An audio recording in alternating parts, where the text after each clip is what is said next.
marunong pa rin umarte. Siyempre gusto ko pa rin maging sunod-sunod pa rin yung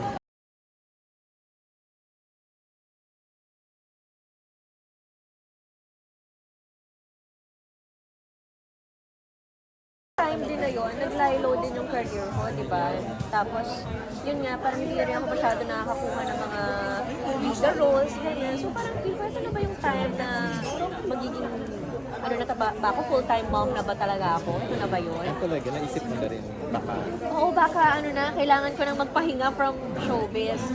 Pero siguro mas nagkaroon ako ng confidence na bumalik when nag-sign din ako sa Sparkle last year. So, nag-sign ako kay Sparkle to be my manager again. Pero galing naman talaga akong Jimmy Artist Center. So, ngayon, Sparkle ka na. Sparkle na ulit ako. 1 year pa lang. I mean, 1 year lang yung sinign ko. Kasi parang, sabi ko, pwede bang try ko lang muna kung kaya ko bang ipagsabay. Kasi very focused and hands-on din ako sa baby ko eh. 1 year lang muna na syempre gusto ko pa sundan, di ba? Ayoko naman ng isang baby. Isang baby lang, gusto ko pa ng 3. Talaga? Ilan ba anak mo? Isa pa lang. So, parang dito muna. Eh, syempre 36 na din ako, so kailangan nakaplano na rin, di ba? Pero sunod-sunod na bago ka mag-40. Yes, sana bago mag-40, makarami na ako. Sunod-sunod ka. Makarami na Ilang ako. years ba ang kontrata mo sa Sparkle? 1 year. 1 year lang hiningi ko muna. Para lang itry ko lang muna kung kaya ba ng schedule. Pero syempre gusto ko pa magka-baby. So, plan ko rin after this show, pag natapos, baka mag-second baby na rin ako. Na-meet mo si Mr. M? Hindi pa. Okay. Wala na siya eh. Wala na. Ba't tinatanong ko na-meet? Nung pagpirma niya last. Kaya, nung pagpirma mo. Hindi, wala. Nag-sign kasi ako last quarter na of 2025. Wala na siya. Fourth quarter. Oo, kaya wala na Dahil siya. sa'yo. Sayang. Chris, Sayang no. Uy, walang yan. Sinisunod ako. Base sa trailer, no, ba't parang ayaw mo magpatalo ka na? Siyempre, nape-pressure ako. Parang kailangan ko pantayan yung galing ni Beauty. Saka, eto nga yung comeback ko. So parang sana after nito, makita ulit nila na, pwede pa pala si Chris. Ano pa pala siya, may marunong pa rin umarte. Siyempre gusto ko pa rin maging sunod-sunod pa rin yung shows, prepare movies. Gusto ko na yung napapahinga-pahinga sandali. Pero siyempre gusto natin nakakagawa pa rin tayo. Comment mo, fan ka daw ng Mr. Beauty. Ala, grabe naman. Yun, nagulat nga ako, di ba? Parang mas na-pressure ako lalo. Parang nahiya ako.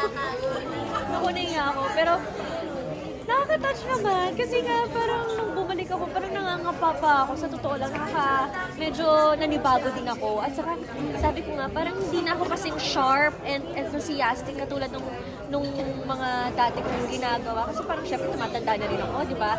So, medyo yung memorization ko, bumabagal na din. Pero siguro na-appreciate lang nila na, siguro nakikita rin ni Beauty na ini-effortan ko talaga yung mga eksena, pinag-aaralan ko talaga yung script, sabi hindi mo ako makausap sa set. Talagang lagi lang akong mag-isa, na-isolate ko yung sarili ko kasi very focused talaga ako. Ganun. Base may contact ka ba or friends ka pa rin ba sa batch niyo ng Stars?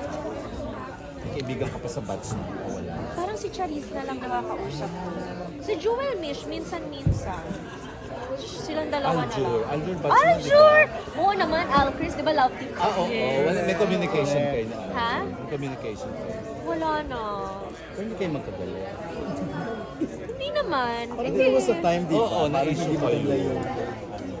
Hindi naman kami magkagalit. Pero Hindi rin kayo friend. parang I tried rin naman reaching out to him. Hindi ko alam bakit hindi na ako sinasagot. Oh, talaga? Matagal Paano, na eh. text or Oo, messenger? Parang text, Viber, Dead na ganyan. siya. Kasi parang gusto ko siya, matagal na to, parang gusto ko siyang i-guest sa YouTube channel ko. Then parang wala, hindi niya ako Baka pinapansin. mali nagpalit na number. Hindi, kasi minessage ko pa si Vin. Sabi ko, Vin, pwede magpatanong kay Aljur. Ito pa ba yung ganyan-ganyan? Tapos ito pa rin ba yung number niya? Yung pa rin naman yung number niya. Meron. Baka Kasi akala niya tatanungin mo siya sa mga anak niya. Uy, hindi naman, grabe. Hindi ko naman siya Siyempre, pinakikialam iniiwasan sa niya yun. personal life. Gusto ko lang siya ma-collaborate talaga sa YouTube channel O, ko. di ba alay mo mapanood niya to, mabasa niya. Sana naman, pansinin niya ako. Pansinin niya ako. Tapos- Ewan ko what happened. Pero napansin ko rin na parang he started unfollowing me.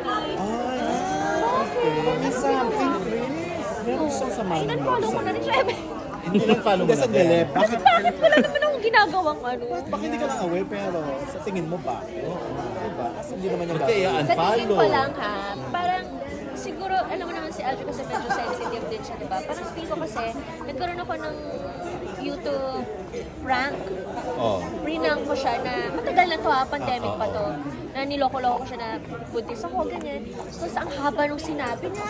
Halos umabot kami ng 1 oras. Then sabi ko, it's a prank. Parang feel ko na ano siya doon. Sandali, buntis ka. Sino ka? Wala pa, prank lang to. Dalaga Pinaprank ka ko lang pa siya sa... nun? Oh, dalaga pa ako noon. Binata pa siya. Matagal na ang pandemic time sumakay si na. Al. Oo, sumakay Na siya. parang sumakay siya, kainis. tapos ang tagal ng usapan namin. Nagpakita siya ng concern. Concern, umpisa. very genuine talaga yung mga advice niya. Tapos bigla ko sinabi, it's a prank. Parang after that, hindi ko na siya nakakausap. Na ano siguro siya na medyo sa ganun ko. Sorry Aljur, matagal na yun. Kalimutan na, sorry, hindi na kita ipaprank. Lisa, ano yan? Ngayon lang namin nalaman niya. Hindi, parang feel ko dahil doon, basta simula nun, hindi na kami nag-uusap. So magigess na siya sa vlog. May vlog ka pa ba? Sana nga, kaya lang nga hindi ko siya nakakausap. May vlog pa naman ako, pero Kaya bro, nung ano, Content. content ang gagawin sa kanya. hindi ko pa alam. Siguro pwede namang ano, Prank mo na naman. mga throwback photos namin, di ba? React kami sa mga serye. Fans pa rin naman kayo eh. Oo, meron pa naman. Oo, sikot ng Alcris. Kaya, so why not, di ba? Sayang din. Gusto ko rin siya ulit makatrabaho. Sana mag-ano ulit kami. Cross paths kami. Ilang years ka nang married? Mga 4 years na. Anong sekreto? Kasi di ba, puso hiwala yan. Kayo. Happy life. Ano nga sekreto? Happy life, happy wife. Okay ba yun na ang isa artista, isa hindi? Pero parang nag-artista.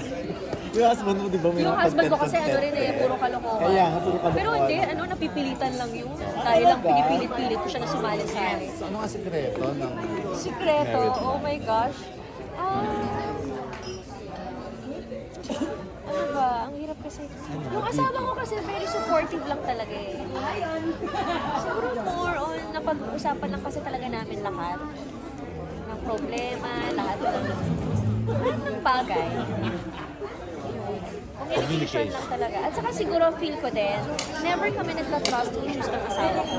Never nagkaroon ng pinagdudahan ko siya. Never din niya akong pinagdudahan sa... Wala kaming ganong mga third party. Wala talaga. Ang linis talaga ng relationship namin pagdating sa ganun. Wala siyang crush na artist. Wala. Ikaw, Parang wala wala ka. siyang crush na ibang tao. Yung ganun. Oo, parang ako lang talaga yung focus na family. Ganun din. Pag nakikita na sa akin, kahit gaano ako ka-close sa mga leading men ko, or yung mga love scenes namin, kahit gaano kadami yung mga kissing scenes na yan, wala. Alam niyang it's just work. Siguro ang asawa mo, Martin Del Rosar. Pangit. Ang hot, diba? Diyos ko, yung mga tao nga sa set, naiingit pag may mga kissing scenes kami. Sabi ko, sige, kaya na. Sabi nito, nang gulagano nila ako, uy, si Martin. Ay, okay. Uy! May eksena siyang jubad. Oo. Ay, matawagan mo naman kami. Ha? Yun na nga, ang dami ng gusto Ano ko may hubad-hubad eksena siya? Ay, marami, Mi. At saka marami kayong mga love scenes talaga. Halos lahat ng eksena ko. At sa kanya, puro mga lap-lap. Talaga, sinlap-lapan. Papanoorin ng asawa Kasi mo. ganun yung ano namin, yung relationship namin eh, sa characters namin. Na ano talaga kami, doon umiikot yung relationship namin, na dadala-dala ko siya sa ganun. Hindi nagbabawal asawa mo sa ganun. Pinapanood niya mga kissing Hindi niya scene. pinapanood. Ay, hindi naman pala niya pinapanood. Dahil hindi niya pinagbabawal. Hindi niya pinagbabawal kasi parang ayaw niya rin na maapektuhan yung work ko na kapag parang magkaroon ako ng restrictions. Ay, hindi po ako pwede sa love scenes. Parang ayaw niya na nare-restrict ako. Kasi since kababalik ko lang, parang sabi, sige gawin mo yung dapat mong gawin. Kay Aljur ba kaya mo makita? Kissing scene and love scene. Siya ba ang first mo? Ha? Siya ba si Aljur? Siyempre si Aljur ang first ko, First mo, no? di ba? So, kaya mo ba? Nagplapan na ba kayo before? Oo naman, sa dami ng ginawa namin, Mare.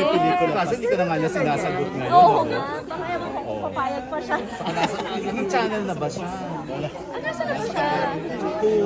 Di ba? Ano yung ginagawa niya ngayon? Wow. Ay, Nandun pa rin siya? Ano pala siya? Nandun pa rin siya? Bata, ano? At nga, kumakanta-kanta rin kasi siya sa TikTok. Salamat. Kaya mo ba or hindi na? Ha? Kaya mo ba? Work with Aljur? Oo naman. Gusto ko. Isa yan sa mga manifestations mo na sana magka-work kami. Hindi, yung kissing scene Ah, kissing scene. Aljur. Basta hindi walang magagalit. Seryoso ba si AJ? Ay, hindi ko alam. Hindi ko pa kasi siya na... Malay niya. Wala akong alam. Wala akong alam. Salamat, Chris Bernal. Thank you. Chris, paano naman?